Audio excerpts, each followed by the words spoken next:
Yo, what's good YouTube? Zamcrow here, aka Scoot, back with the Mount Moon Battle Association. Once again, we are trying for a sixth badge, or number six, or sixth badge.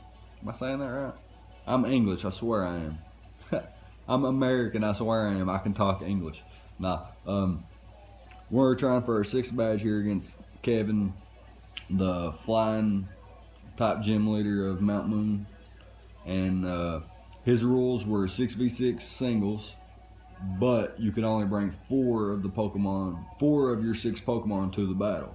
So essentially, it's a 4v4 singles, which is very interesting to say the least.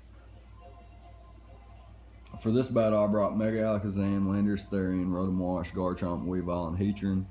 My opponent brought Honchkrow, Charizard, Landorus Therian, Vivillon, Murkrow, and Skarmory, and you can see what he actually brought to the battle and what four we both brought to the battle right here in the preview.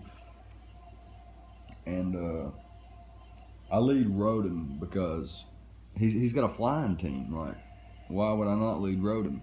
So let's just go ahead and hop into the video here. Like I said, we lead Rotom, and like potentially the only thing that he could do with the Pokemon that he showed was like shenanigans with Murkrow or Sleep Powder Vivillon. He does lead Vivillon, which automatic. I know he's going for the Sleep Powder. So I'm going to switch out here to Heatran because I know no matter how many special attack boosts he gets from a Quiver Dance, none of his stab cannot touch me. And we will wake up and fire off a Lava Plume eventually. It don't matter how long, it will happen, and we can live hits all day. So he sets up one Quiver Dance as we stay asleep, which is fine. He sets up another Quiver Dance while we stay, asleep, probably, because, we have bad luck. Nah, sleep should be a mandatory amount of, it should be a set number of time, turns that you're asleep. It should not be, you can wake up first turn, you can wake up second turn. It should be 3 or 2 or something. It should be set. But we do wake up, and we do get the Lava Plume off, which does not kill thanks to his Quiver Dances. But we do get the burn, which is actually pretty good for us. Unfortunate for my opponent, as he could have Sleep Powdered again and continued to set up.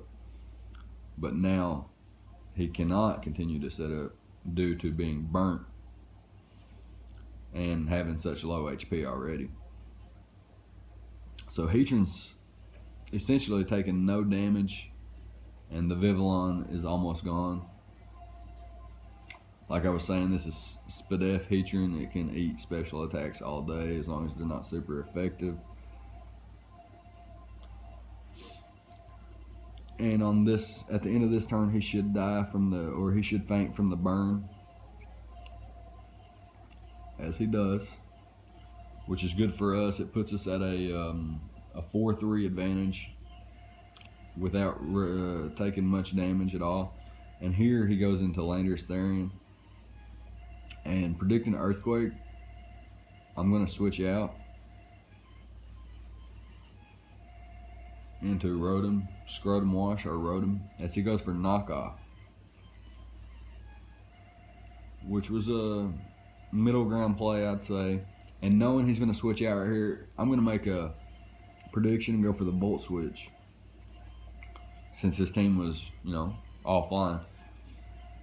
And we get a little lucky and get a critical hit Volt Switch that knocks out the Charizard upon switch in. I'm not sure if it was Y or X, as in Charizard, Y or X Charizard. And that's very unfortunate for our opponent. We pick up the knockout, and we Volt Switch out into Garchomp, and he brings in the Landorus, and he goes for Knockoff, which is fine with me because, I'm obviously Tank Chomp. So I don't mind getting my helmet knocked off because you take the damage. Rough skin damage. Hit me again, rough skin damage. And he reveals not to be Scarfed here. Goes for the Earthquake, which does pretty good damage. But we did manage to set up our stealth rocks,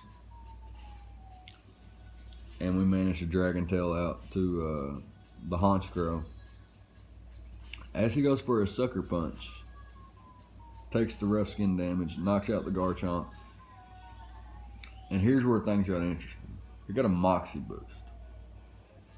So I was like, I only have one play and I need to go into Weavile. And Ice Shard. It out prioritizes the sucker punch. So I had to do that. So we get a knockout on Honchkrow there, which is really good for us. It brings him down to his last Pokemon being Landorus Therian. So essentially I can just sacrifice something and then bring in Weavile and click Ice Shard again. So that's exactly what I'm going to do. Predicting an Earthquake or something. I'm going to switch out to Heatran.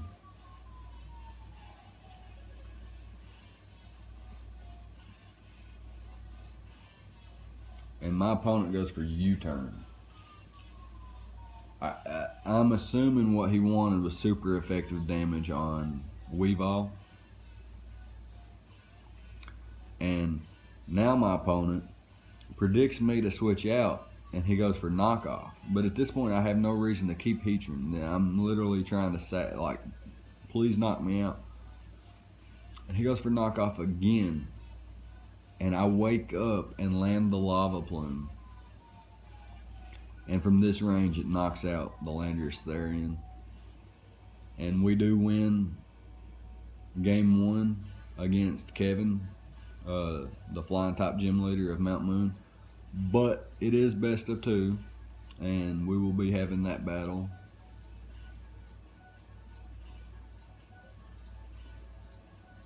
Like, I'm not sure when. He's got work, I got work. We'll get it together though. Yeah, so we'll see you guys on part 2 of chapter 6 soon. Thank you for watching.